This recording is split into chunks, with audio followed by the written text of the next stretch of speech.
के शो में फवाद चौधरी और जुल्फी बुखारी के दावे का दुबई के डीलर ने भांडा फोड़ दिया। ना हमने घड़ी खरीदी ना किसी को बेची, स्टाइल आउट वॉच कंपनी का बयान सामने आ गया। क्या इमरान खान और दीगर के खिलाफ मनी लॉन्ड्रिंग मुकदमात के इंदराज का इम्कान? रसीदें दिखाओ, मनी ट्रेल कहां है? अवाम का मुतालबा जोर पकड़ गया।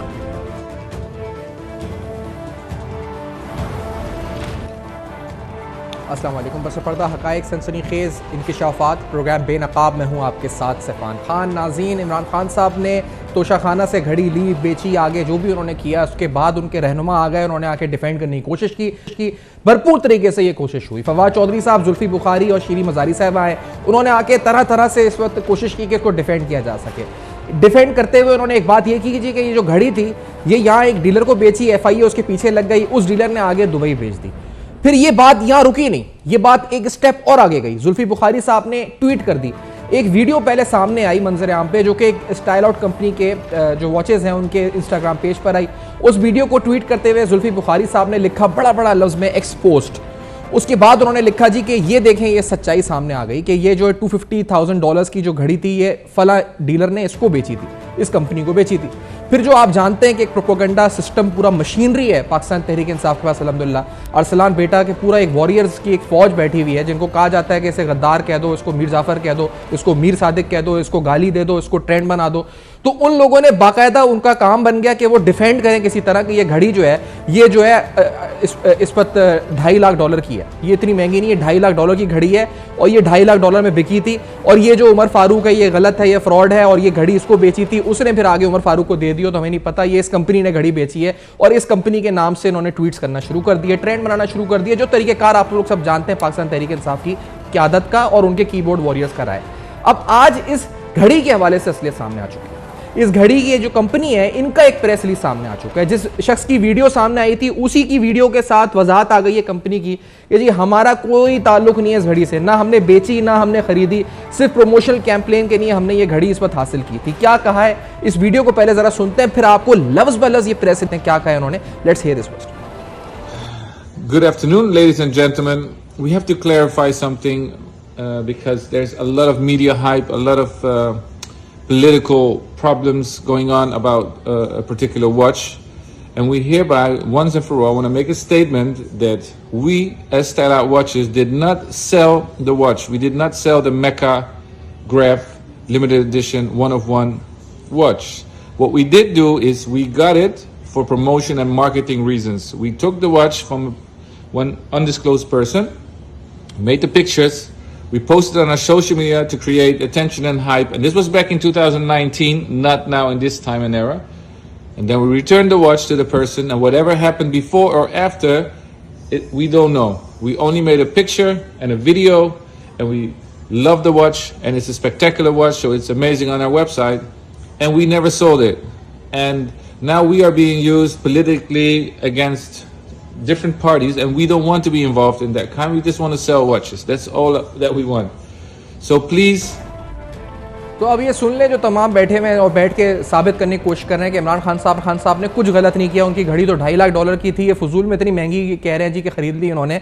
तो उनके लिए इस प्रेस रिलीज में वाज़े अल्फाज में लिखा है, जरा कान खोल के गौर से सुने क्या लिखा है। उन्होंने कहा जी कि we reserve the right to sue and take legal action against anyone using our name and a brand to sell and market the watch. और साथ साथ उन्होंने ये भी कह दिया जी कि ये जो घड़ी है इस हवाले से जो भी हमें सियासी पोस्टों से दूर रखा जाए।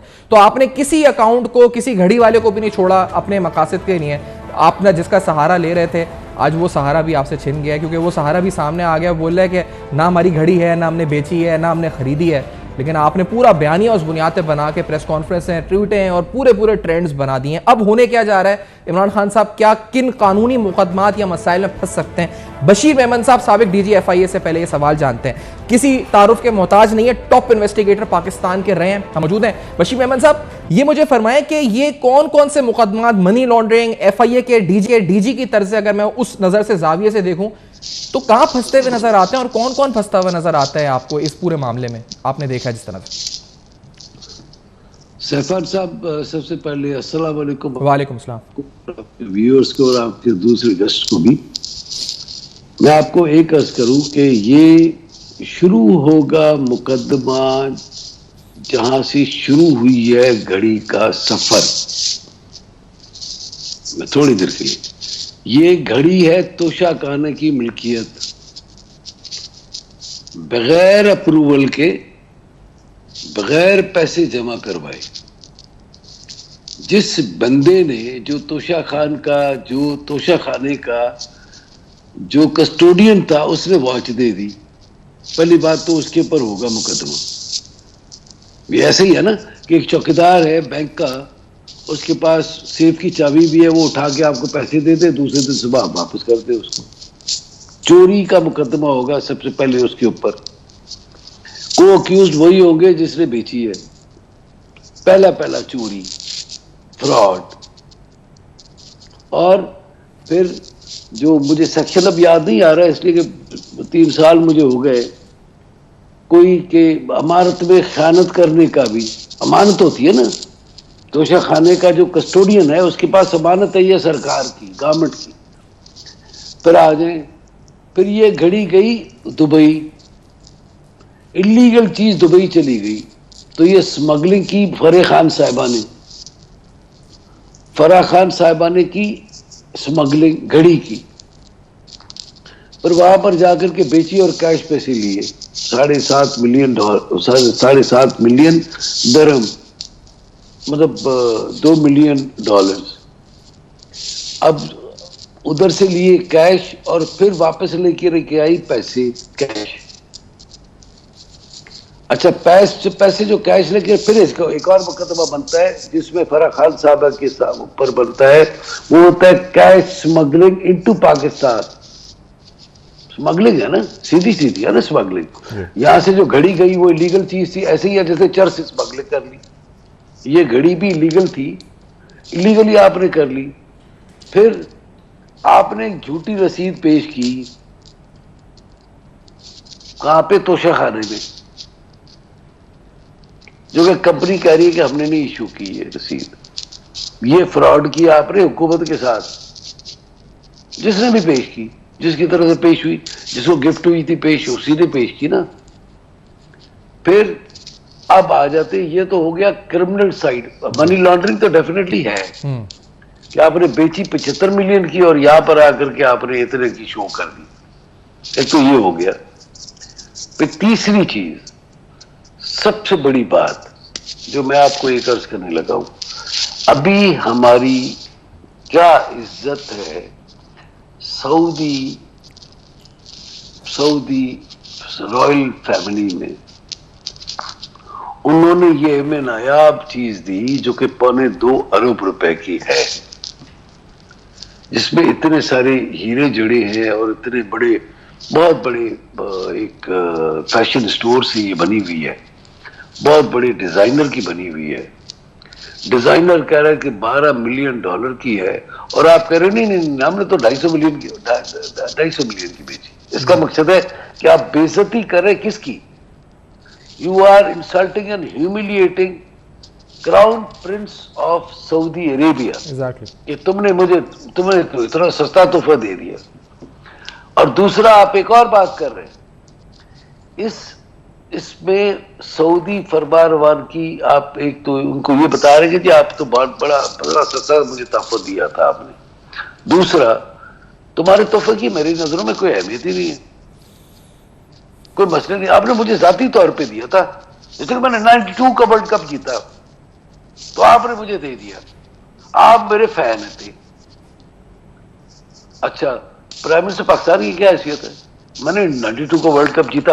आपको मैं आज बता रहा हूं, 92 का वर्ल्ड कप हमारे लिए इंपॉर्टेंट है भाई। दुनिया में अभी आप गूगल करें, एक बंदा ऐसा है जिसने अपने मुल्क के लिए 3 मरतबा वर्ल्ड कप जीता है, वो नहीं हमारी नजरों में। इंग्लैंड का है रिकी पॉन्टिंग, उसने 3 मरतबा वर्ल्ड कप जीता है जी।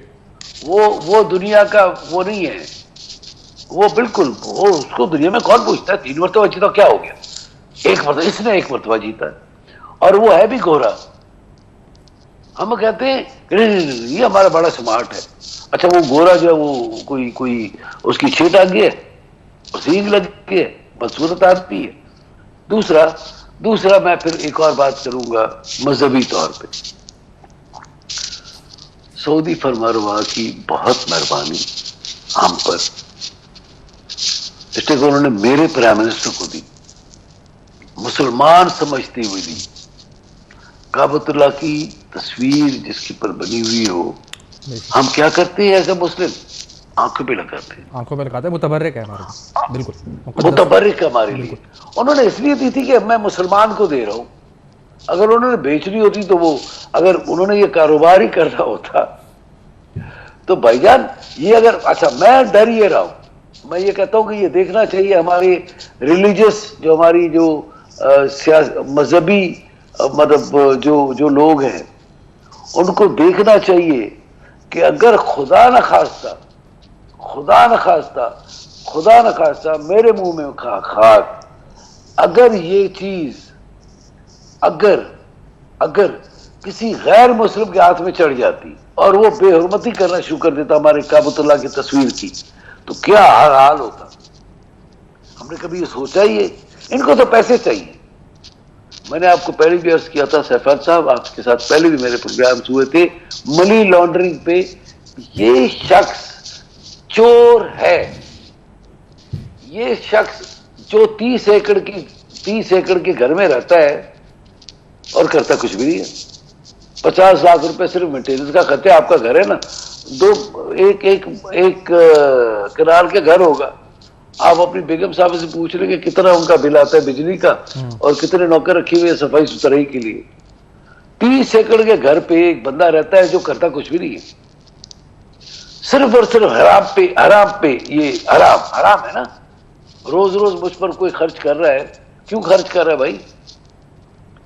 ये सिर्फ और सिर्फ बिल्कुल चोर है, साबित शुदा चोर है इलेक्शन कमीशन में, और अभी इसमें तो बिल्कुल ही बदअखलाक भी साबित हुआ।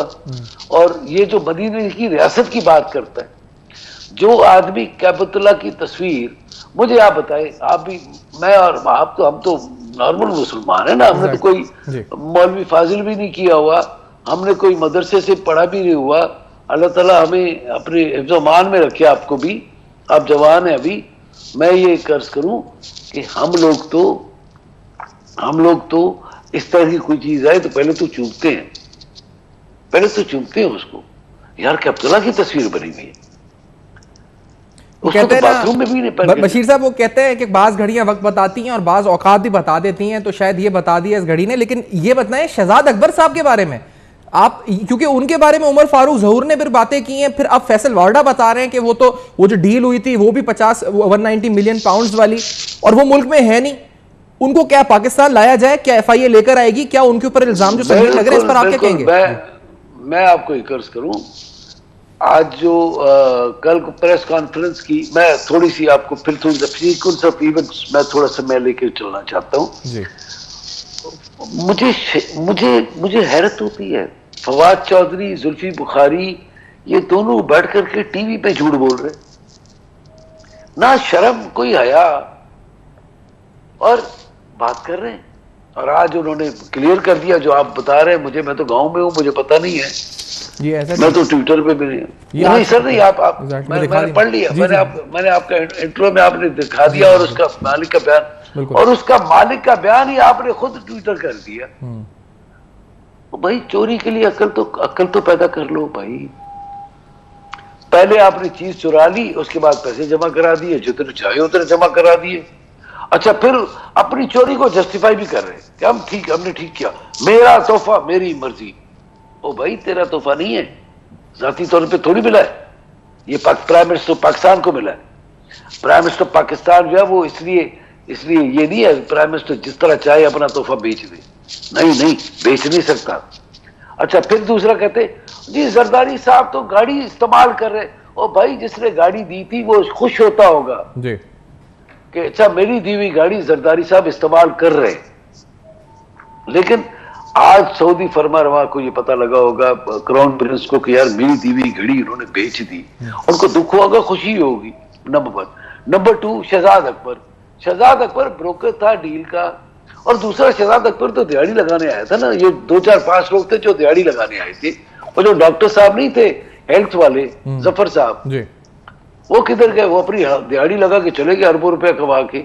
हिस्सा दिया अपने जो हमारे जो एक्स प्राइम मिनिस्टर साहब, उनको हिस्सा दिया, और वो अभी उधर बैठे हुए। दूसरे वो जो थे एनर्जी वाले, क्या नाम था उनका, एनर्जी वाले नहीं थे, नदीम बाबर साहब किधर है? वो भी दिहाड़ी लगा के चले गए, ये भी दिहाड़ी लगा के चला गया।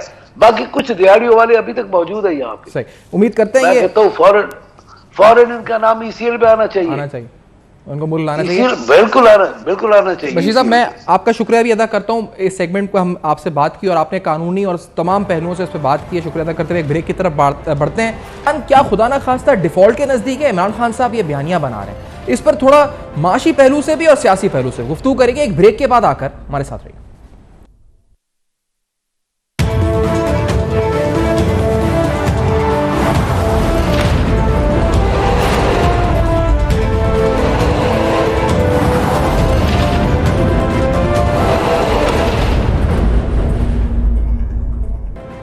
Welcome back. आप देख रहे हैं बेनकाब। बेनकाब में आपके सामने एक और झूठ बेनकाब किया कि फवाद चौधरी और जुल्फी बुखारी कह रहे थे कि घड़ी $2.5 लाख की है। घड़ी का जो कंपनी है उसका बयान आ गया सामने, और एक और झूठ हो गया है बेनकाब। आगे बढ़ते हैं। बार बार कहा जा रहा है कि पाकिस्तान के खुदा ना खास्ता डिफॉल्ट होने का खदशा है। इमरान खान साहब ये बयानियां बना रहे हैं, CDS डिफॉल्ट, यानी डेट, आपके जो इंडिकेटर्स हैं, आपके बॉन्ड के जो यील्ड्स हैं, हर चीज़ कोट कर रहे हैं, ये साबित करने के लिए कि खुदा ना खास्ता पाकिस्तान डिफॉल्ट के खतरे से दो चार है। कुछ गैलप सर्वेस रिसेंटली आए हैं जिसमें बिजनेस कॉन्फिडेंस और कंज्यूमर कॉन्फिडेंस के बारे में बात हुई है कि हाँ, उसमें डिटोरिएशन आई है, जिसकी वजह से इकोनॉमिक मैनेजमेंट मुश्किल हो गई है। और इसकी वजह यही है कि एक सियासी अदम इस्तेहकाम है जो कि खुद इमरान खान साहब ने पैदा किया हुआ है। वो बार बार इंस्टीट्यूशंस को, मुल्क की रियासत को और सियासत को अदम इस्तेहकाम का निशाना बना रहे हैं। मेरे साथ प्रोग्राम में अहमद चुनॉय साहब प्रोग्राम में मौजूद हैं, जिन्होंने रिसेंटली अभी तमाम कराची जो मुल्क की ताजिर बरादरी, उन सब ने मिलकर एक प्रेस कॉन्फ्रेंस की थी। उस प्रेस कॉन्फ्रेंस में उन्होंने क्या मुतालबा किया था, ये भी उनसे पूछते हैं। चुनॉय साहब, बहुत शुक्रिया आपने ज्वाइन किया। राना एहसान साहब हमारे साथ मौजूद हैं, जो प्राइम मिनिस्टर के कोऑर्डिनेटर हैं ऑन कॉमर्स एंड इंडस्ट्री, हमारे साथ स्काइप पे मौजूद हैं। बहुत शुक्रिया सर, आपने प्रोग्राम में ज्वाइन किया। अहमद चुनॉय साहब, फरमाएं कि क्या ये जो पहले फौज से स्टार्ट करते हैं, इंस्टीट्यूशन से जिस तरह टारगेट किया जा रहा है, आप लोग इससे आप लोगों को कितना अदम बेचैनी है इस वजह से, आप क्या कहेंगे इसमें? बिस्मिल्लाहिर्रहमानिर्रहीम। सफ़ान भाई, देखिए जो इस वक्त हालात चल रहे हैं, मैं सबसे पहले कारोबारी बात करूँगा, और कारोबारी के साथ फिर हमारे जो इंस्टीट्यूशंस पर हमले हो रहे हैं उस पर भी मैं बात करूँगा। जहाँ हम कारोबारी बात करते हैं वहाँ मैं ये समझता हूँ कि मौजूदा हालात में जहाँ दुनिया भर में एक बड़ा रिसेशन आया हुआ है, आप अमेरिका ले लें, आप यूरोप ले लें, आप दूसरे ममालिक ले लें, एक बहुत बड़ा रिसेशन आया हुआ है। महंगाई वहाँ बेहद बढ़ गई है, और उस महंगाई की बिना पर लोग पहले खाने पीने की अशिया ले रहे हैं, लोग अपनी गाड़ियों के लिए फ्यूल ले रहे हैं जो दुगने प्राइस में मिल रहा है, या अपने घरों के लिए गैस ले रहे हैं जो दुगनी प्राइस में या बल्कि 3 गुना प्राइस में मिल रही है, और उसके बाद फिर आते हैं टेक्सटाइल्स पे, कपड़े वगैरह पे। तो इस रिसेशन की वजह से जो है वो दुनिया भर में ज़ाहिर लोगों ने, जो मुख्तलिफ ममालिक हैं, जो एक्सपोर्टिंग नेशंस हैं, उन्होंने अपनी अपनी स्ट्रैटेजीज़ चेंज की हैं कि किस तरह माल बेचना, क्या करना, और इसी तरह उन्होंने अपनी लोकल इंडस्ट्री को गैरअप करना शुरू किया है। अनफॉर्चुनेटली पाकिस्तान में, जहाँ मैं ये समझता था कि इस वक्त हमारे लिए टेक ऑफ टाइम है, क्योंकि जहाँ कहीं मेरा ख्याल मुसीबत होती है तो दूसरी जगह एक अपॉर्चुनिटी क्रिएट हो जाती है, माल वहाँ बिकना शुरू हो जाता है। हमने शायद इस अपॉर्चुनिटी को जो है वो ग्रैब्स करने की बात नहीं की, बल्कि हम अपने इंटरनल सियासी झगड़ों में, इंटरनल जिसको कहते हैं कि एक ऐसा इंतशार फैल रहा है जिसकी वजह से हमारे जो माल की तरसील है कि मुख्तलिफ़ जगहों पे जो है वो ट्रांसपोर्टेशन बंद हो जाती है, मुख्तलिफ़ जगहों पे ये फेयर होता है कि पता नहीं यहाँ क्या हो जाएगा, तो आज जो है वो यहाँ पे करते नहीं, काम नहीं कर रहे। लोग जो यहाँ पर इन्वेस्टमेंट्स चाहते हैं वो भी रुके हुए हैं कि जी पता नहीं क्या हो जाएगा, तो थोड़ा इन्वेस्टमेंट रोक लें, अगले महीने डिसीजन लेंगे, इसके अगले महीने डिसीजन लेंगे, और ये चीज़ें डिले होती जा रही हैं। जहाँ ये चीज़ें डिले हों वहाँ ज़ाहिर इकनॉमी का पहिया जो है वो रुकने लग जाता है। और फिर इस पर सबसे बड़ी बात कि जब हम अपने इदारों के ख़िलाफ़ बात करना शुरू हो जाएँ, हम अपने इदारों को मुख्तलिफ़ अलक़ाबात से नवाजें और उनकी तज़हीक करें, मैं समझता हूँ कि किसी सूरत में जो है ये एक जी शऊर बाशऊर पाकिस्तानी के लिए ये एक्सेप्टेबल नहीं है। और अगर ये चीज़ एक्सेप्टेबल नहीं है तो फिर जो भी ये लोग कर रहे हैं, मैं समझता हूँ कि ना सिर्फ मुल्क का नुकसान कर रहे हैं बल्कि अवाम की ख्वाहिशात के बरक्स जो है वो बात कर रहे हैं। जहाँ अवाम की ख्वाहिशात के बरक्स बात हो जाए वहाँ मैं समझता हूँ कि फिर मुल्क की निज़ाम जो है वो धर्म भरम हो जाता है। आज ये वक्त आ गया है कि हम तमाम बिज़नेस कम्युनिटी, हम तमाम सोशल सेक्टर के लोग जो हैं वो खड़े हो जाएं, एक आवाज़ होकर बात करें कि खुदारा इन तमाम चीज़ों को बंद किया जाए, मुल्क को जो है वो माशी तरक्की पर गामजन किया जाए और खुदा ना खास्ता ऐसी सूरत हाल ना पैदा हो जाए कि जहाँ लोग ये कहते हैं कि शायद हमारे पास कौन प्लेटफॉर्म पे आ गया था सब ये जो इस हालात को देखते हुए आपकी जो ये आपकी आवाज़ है, ये प्लेटफॉर्म्स कौन कौन से चेंबर्स मिलके है? देखिए, हमने सबको इनवाइट किया था, सारे लोग हमारे साथ थे, चाहे वो फेडरेशन के लोग हों, चाहे वो चैम्बर के लोग हों, चाहे वो ट्रेड बॉडीज़ के लोग हों, चाहे वो टाउन एसोसिएशन के लोग हों या चाहे सिविल सोसाइटी के लोग हों। ये सारे लोग जो है वो हमारे साथ एक ज़बान होकर खड़े हुए हैं। मुख्तलिफ प्रेस कॉन्फ्रेंसेज हुई हैं, लोगों ने रैलियाँ भी निकाली हैं। हम अब एक सेमिनार भी प्लान कर रहे हैं ताकि हम लोगों को ये शऊर दे सकें, ये पूरी कौम को जो है वो जगा सकें कि भाई ये हालात जो हैं वो हमारे कारोबारी काम को भी ख़राब कर रहे हैं, हमारे मुल्क की सालमियत को भी नुकसान पहुंचा रहे हैं, चाहे वो अंदरूनी हो चाहे वो बैरूनी हो। और फिर ये इल्ज़ाम देना कि जी हमारे जो इदारे हैं वो किसी के मफाद में काम कर रहे हैं, तो मैं समझता हूँ कि हमारे इदारे जो है वो मुकम्मल तौर पर मुल्की मफाद में काम कर रहे हैं। जहाँ मुल्की मफाद में काम हो रहा हो वहाँ मैं समझता हूँ कि उनको डिस्टर्ब करना, उनको जो है वो गलत अलक़ाबात से नवाजना, ये मैं समझता हूँ कि किसी तरीके से मुनासिब नहीं है। इनकी तज़ीक नहीं होनी चाहिए और इन तमाम बातों का जो है वो तदारक होना चाहिए। राना एहसान साहब, आपने सुनी सारी गुफ्तगू, आप ही की तरफ स्ट्रेट फॉरवर्ड आता हूँ, शायद सवाल पूछने की आपको ज़रूरत ही नहीं है। जो इंस्टेबिलिटी क्रिएट की जा रही है, अदम इस्तेहकाम, उसका कितना नुकसान हो रहा है आप खुद सुन रहे हैं और ताज़ी बरादरी यहाँ मुतालबा कर रही है कि इसको रोका जाए फौरी तौर पे। क्या इकदाम हो सकते हैं इसको रोकने के लिए? प्लीज़ गाइड अस, राना एहसान साहब प्लीज़। देखिए, सबसे पहले तो हमें रियलाइज करना चाहिए कि ये जो इकोनॉमिक डिफिकल्टीज भी हैं ये क्यों हैं। देखें, 1400 अरब का जो है वो सर्कुलर डेट गैस सेक्टर के अंदर पीटीआई की हुकूमत छोड़ के गई। 1100 अरब का जो कह लें कि पावर सेक्टर का जो लॉसेस थे या सर्कुलर डेट था वो 2500 अरब पे वो छोड़ गए। 20,000 बिलियन रुपीस की उन्होंने पाकिस्तान के डेट को बढ़ाया और आखिरी साल में जो इनका फिस्कल डेफिसिट था वो 5300 बिलियन का था। फिर जो आपके रिजर्व्स थे डॉलर टर्म्स में वो अगस्त 2021 में 20 अरब डॉलर पे थे, जो कि बहुत अच्छे थे, लेकिन वो लगातार गिरते रहे और जब हमें हुकूमत मिली तो वो 10 अरब डॉलर पे आ खड़े हुए। और फिर आप जानते हैं सारी कहानी कि IMF के साथ एक मिसट्रस्ट का माहौल और फिर हमने उस सारी चीज़ों को कवर किया। तो अब ये बड़े अफसोस की बात है कि इमरान खान ये जानते हुए और ये बार बार वो रिपीट करते हैं कि पॉलिटिकल इंस्टेबिलिटी जो है जब तक होगी तो तब तक इकोनॉमिक स्टेबिलिटी नहीं होगी, लेकिन वो पॉलिटिकल इंस्टेबिलिटी फैलाते जा रहे हैं और वो भी एक आलमी साजिश के बहाने के ऊपर जो जिससे वो खुद बैकफुट पे अब चले गए हैं। ऑडियो लीक से अलहदा आरिफ अलवी साहब का इस चीज़ के ऊपर इजहार यकीन ना करना कि आलमी साजिश हुई है, इन सब चीज़ों के बावजूद मैं समझता हूँ कि अफसोसनाक सूरत हाल है। ख़त्म कैसे होगी? देखें, एक तो दुनिया के हालात जो हैं वो मुश्किल हैं। अब दुनिया में रिसेशन की बातें हो रही हैं, बल्कि हो चुका है रिसेशन। दुनिया में ग्रोथ रेट ममालिक का जो है वो डाउनग्रेड हो चुका है। अभी मसला तो सियासी इस्तेहकाम का है इस वक्त। राना साहब, जो बात आप अहमद साहब कह रहे हैं ना फंडामेंटल सा कुछ कह रहे हैं ये, और आप सही कह रहे हैं सर्कुलर डेट वगैरह मईशत का बेड़ागर कर दिया, लेकिन फिर भी अभी तो मसला सिर्फ सियासी इस्तेहकाम का है जो ये फेस कर रहे हैं, जिसकी वजह से मुश्किलात हैं। देखिए, मैं समझता हूँ कि एक तो जो ये तकर्री आने लगी है जिसके पीछे ये सारा लॉन्ग मार्च और जो प्रेशर टैक्टिक्स हैं, जब ये हो जाता है उससे स्टेबलाइज होंगी चीज़ें। दूसरा, जब उनको एहसास हो जाएगा इमरान खान साहब को कि अना के ऊपर और जिद के ऊपर इलेक्शन नहीं मिलता, इलेक्शन जो है वो आइन के मुताबिक मिलता है, वो भी मेरे ख्याल से उन्होंने किसी हद तक गिव अप कर चुके हैं। वो कहते हैं कि 10 महीने बाद भी हम इलेक्शन लड़ने के लिए तैयार हैं।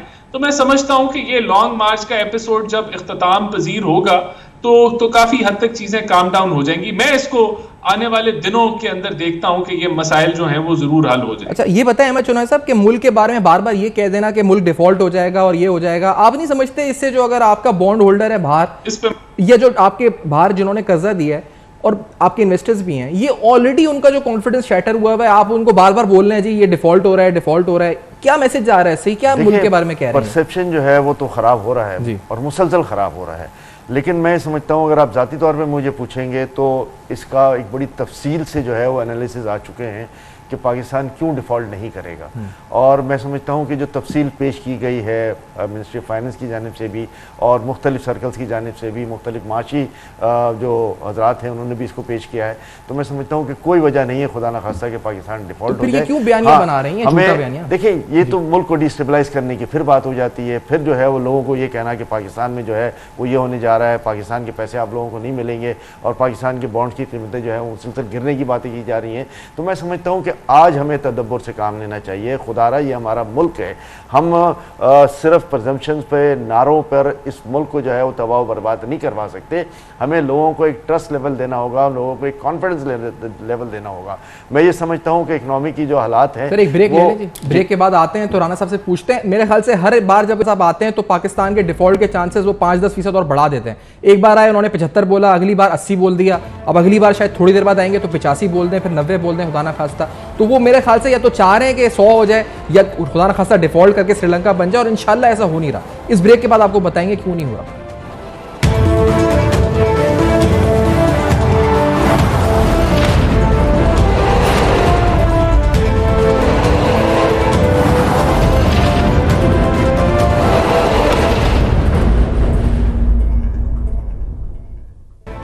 वेलकम बैक, आप देख रहे हैं बेनकाब। वैसे तो जब डॉलर ऊपर नीचे जाता था तो इमरान खान साहब वज़ीर-ए-आज़म थे, वो कहते थे उन्हें टीवी से पता चला है कि डॉलर ऊपर चला गया, नीचे चला गया। लेकिन आजकल एक नंबर, एक क्रेडिट डिफॉल्ट स्वैप जिसको CDS कहते हैं, वो उन्होंने याद कर लिया। वो हर 1 घंटे बाद जब आते हैं मीडिया के सामने तो बताते हैं वो 70% है, वो 75% है, वो 80% है, वो 85% है, उसको 5% बढ़ाए जा रहे हैं, अगर आप नोट करें। मैं आपसे पूछता हूँ राना एहसान साहब, क्या हम खुदा ना खास्ता डिफॉल्ट करने वाले हैं? ये इमरान खान साहब जो ये CDS करते रहते हैं, मसला है राना साहब? सबसे पहले तो जो आपका एक्सटर्नल डेट है पाकिस्तान का, टोटल एक्सटर्नल डेट जो है वो 78% जो है वो मल्टीलैटरल और बायलैटरल डेट है, जो कंसेशनल डेट होता है। सिर्फ 22% ऐसा डेट है जो कमर्शियल है या कैपिटल मार्केट से रिलेटेड है। तो ये इतना छोटा है 22% उस टोटल एक्सटर्नल डेट का हिस्सा कि ये कोई इतना बड़ा मसला नहीं है। जहां मईशत तकरीबन 350 से 400 बिलियन डॉलर की जिस मुल्क की मईशत हो, उसके लिए ये 22% पोर्शन जो है कमर्शियल डेट होना कोई बड़ी बात नहीं है।